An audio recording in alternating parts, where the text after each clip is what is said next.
She barely had time to defend herself. Camilla was standing in the middle of the living room, holding her baby when her mother-in-law shouted, "I knew this woman was a gold digger. Money went missing from the house, and it had to be her." The shame hit like a slap in the face. Everyone was there, her husband, her brothers-in-law, even her own sister, who was visiting for a few days. The looks of surprise quickly turned into suspicion. She tried to explain, swore she hadn't done anything. But no one listened. Her mother-in-law pulled out an empty envelope and said it had contained over 5,000 reais, saved to pay for a service. "It disappeared right after you were left alone here with the baby." Rafael's silence, her husband, was the final blow. He simply lowered his head and shook it like he had already made up his mind. "You need to leave, Camilla," he said, "at least until we find out what really happened. I can't stand by you without proof." Camilla felt the world spin. With her baby in her arms, she had to pack a bag in a rush and walk out of the house she had lived in for 4 years, kicked out, humiliated, branded a thief with no way to prove her innocence. That's how it all came crashing down. And to her, the one who had always put everyone else first. Camilla had never wanted much from life. She was simple, but wholehearted. A devoted nurse, she worked night shifts to help provide for the household, taking care of little Miguel during the day. She met Rafael by chance, one of those hospital coincidences. He used to bring his father in for regular checkups and was taken by her kindness and patience. The relationship was fast, almost impulsive. Within a year, they were married. At first, her mother-in-law pretended to be friendly, but there were looks. The kind every woman feels but chooses to ignore. Camilla didn't come from money. She grew up in a modest neighborhood. She came from the outskirts, fought hard for every diploma. And no matter how much she tried to fit into her new environment, she always felt like a guest, one with an expiration date. Still, she believed in love. Rafael was kind, or at least he seemed to be. He promised to protect her from everything. But the signs were there. The subtle jokes during family gatherings, the way he controlled what she wore, the passive-aggressive comments about how she spoke. Like so many women, Camilla mistook control for care. She only realized the difference when it was already too late. There's nothing more painful than being falsely accused, except being forgotten by the one person who once swore they loved you. Camilla couldn't even remember how she left that house. It all happened so fast. One minute she was being called a thief, and the next she was standing on the sidewalk, her son asleep in her arms, a half-packed bag slung over her shoulder. Her sister picked her up by car. During the ride, Camilla said nothing. She just stared out the window, trying not to cry out loud. Miguel slept peacefully in the back seat, unaware of the heartbreak unfolding beside him. The first few days felt like a fog. She tried to stay strong for her son, but inside, she was shattered. Her mind raced in 1,000 directions.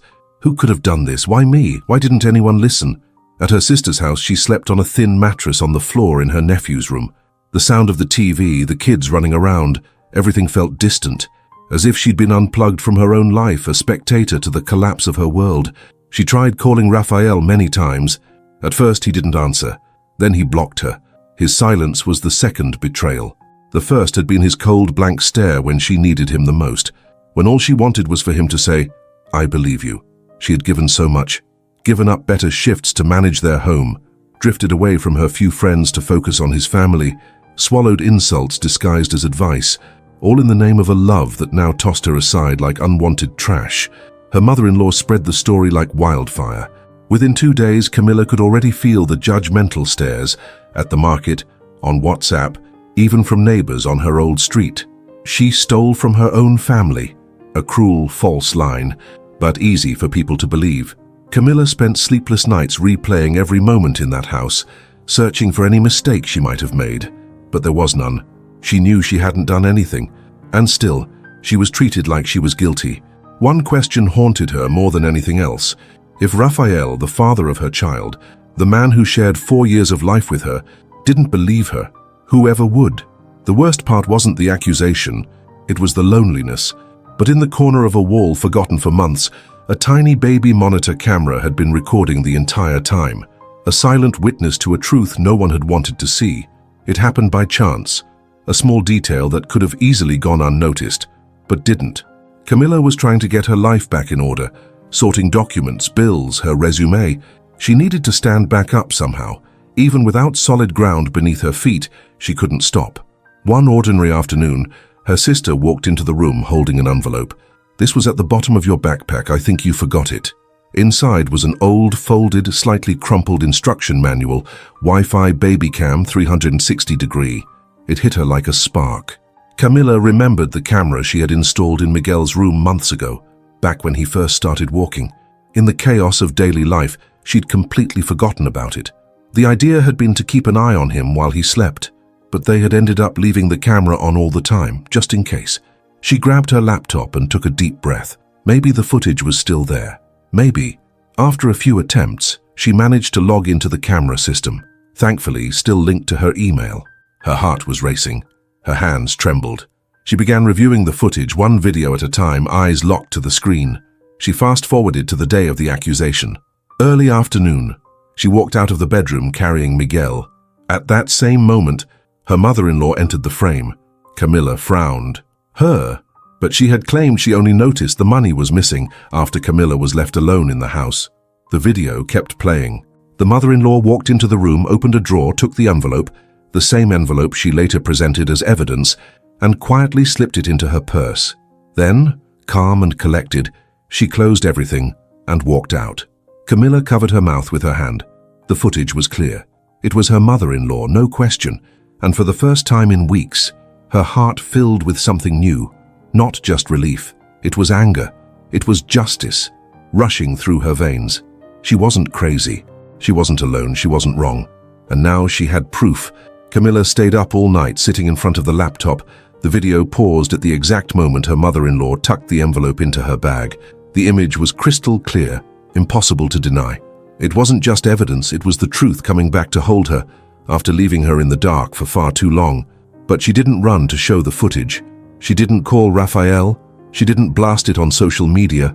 For the first time in a long while, she just breathed deeply, not because the pain was gone, but because finally she felt in control of her own story. In the days that followed, she found a lawyer, recommended by a former colleague from the hospital she used to work at before she got married. She told him everything, showed him the video, listened carefully. He looked at her seriously and said, "Camilla, you have no idea how powerful this is. This isn't just a false accusation. This is a crime." She knew, but she didn't want revenge. She wanted justice. Meanwhile, Rafael sent cold messages asking her to authorize visits with their son. No apologies, no explanations. He seemed more concerned about maintaining the image of a good father than about making things right. With her lawyer's support, Camilla answered firmly, "When the truth is out, you'll see him. Until then, no." She knew what would come next. She knew shaking the foundation of that family meant starting a new kind of war, but she was no longer the woman who had been kicked out with a backpack on her shoulder. She was a mother now, and this time, she had courage. She decided to wait for the right moment, not to explode, but to expose. Her silence would be the prelude to the fall of their masks. The day came quietly, like any other Monday. But for Camilla, it was the day she would look into the eyes of those who had hurt her and remain standing. She returned to the house she'd lived in for 4 years, the house where she built a family and was torn apart by lies. She was accompanied by her lawyer and a police officer who would officially deliver the legal notice. The gate creaked open like always, but this time the sound felt different. That place wasn't hers anymore.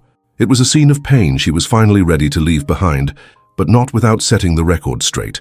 Her mother-in-law opened the door, stunned at the sight of her. "Camilla, what are you doing here?" She didn't answer right away. She looked around. Every detail of the living room, the picture frames, the couch where she nursed her son, the rug where she and Rafael once lay watching movies late at night, everything was still in place. But one thing had changed. "Camilla, I'm here because you stole my peace, my dignity, and my name," she said, steady and clear. "But today, I'm taking all of that back." The lawyer handed over the notice. Inside was the footage from the baby cam, the official defamation report, and a formal demand for a public apology. Her mother-in-law went pale, tried to deny it, muttered something about a misunderstanding, but the video spoke louder.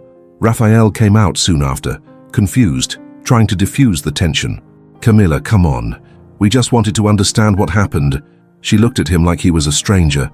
"No, you wanted me gone, and I disappeared. But now, you're the one who has to face the truth."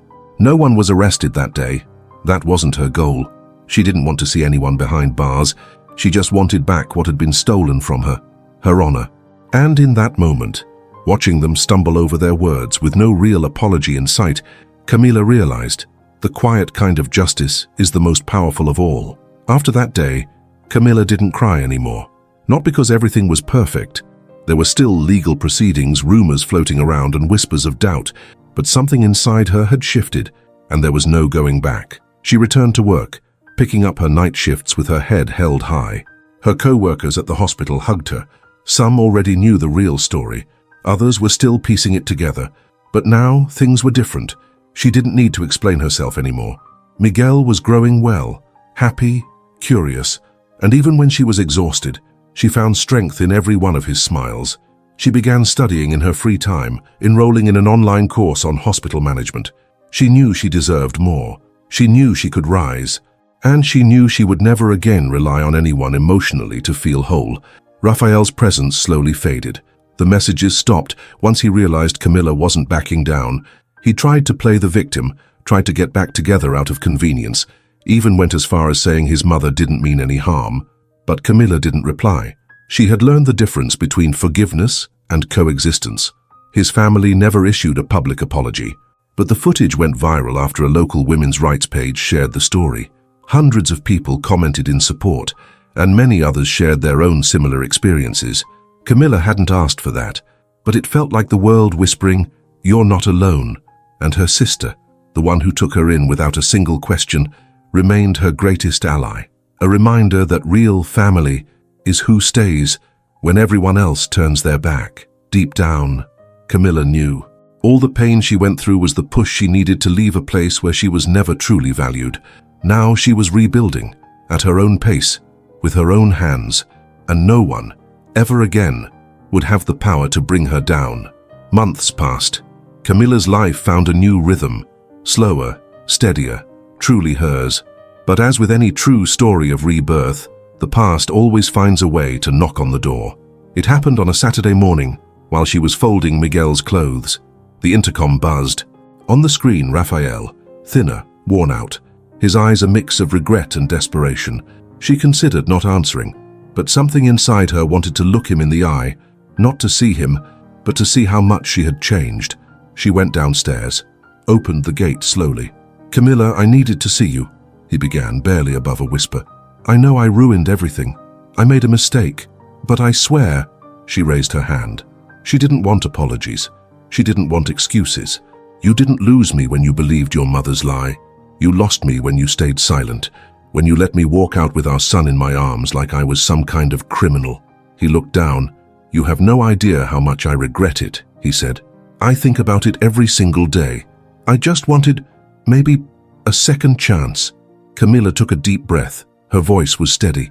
"You had your chance, and you threw it away when you chose the comfort of doubt over the courage to stand by the truth." She didn't raise her voice. She didn't flinch. And that's exactly why each word cut like a blade.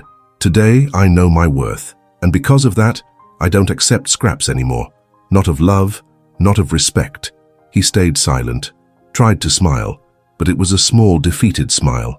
He understood at last that she wasn't the same woman. Camila simply said, "Take care," turned around, and walked back inside. She didn't need to prove anything anymore. The truth was on her side. And most importantly, she was finally on her side. Camila closed the gate slowly. On the other side, she left not just Raphael, but everything he represented. Doubt, abandonment, cowardice. Right there, on the sidewalk in front of the modest house she now shared with Miguel, Camila felt something rare. Peace. Not the picture-perfect movie scene kind of peace. A real one. Earned through tears, persistence, and quiet strength. She went inside, put on a soft song, and picked up Miguel. They danced around the living room like they did every night, laughing and exchanging kisses. That was it. That was all she ever wanted.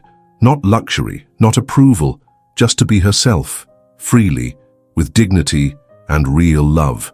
Days later, she received an email. She had been accepted for an administrative position at the hospital. Better hours, better pay, a fresh start, and room for new dreams. She replied with a quiet smile and a short message. I accept. Thank you for the trust. No mention of the past, no talk of what she had endured, because Camilla's greatest victory was this. She no longer needed to shout to be heard.